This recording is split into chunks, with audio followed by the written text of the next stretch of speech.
Okay, we have our cream cheese and sugar mixture in there, and we have my sour cream not cooperating. I have a little 8-ounce container of sour cream, which is perfect because I need a cup, which 8 ounces is a cup. So we're going to add this to it. As soon as I can get my full off of the sour cream to cooperate, we will add that into there. We really cook here. Okay, that's added. So I'm just going to turn this on low.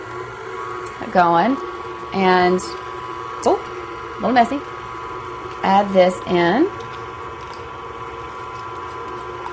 as it's mixing.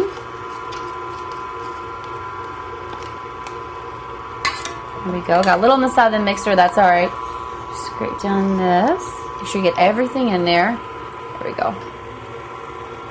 There we go. You're gonna get a little dirty. That's okay. It's good food. Who wouldn't want to get dirty with that? All right, make sure you get everything out. And it's really important that you do this, you're adding all the ingredients gradually and slowly. Again, and baking is all about how things combine and how they react to each other. So the order and speed at which you add everything really does make a difference. So that looks yummy.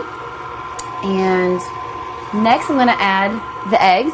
Before I add the eggs though, I am going to stop this and I'm going to just get this sour cream off the side of the bowl. I want to make sure I get every bit of it in there. And I'm getting messy as we do it. That's okay. You know what? I'm going to cheat. It's good already. All right. Put that back in there. Let's get this mixed just a little bit more and then we'll add our eggs.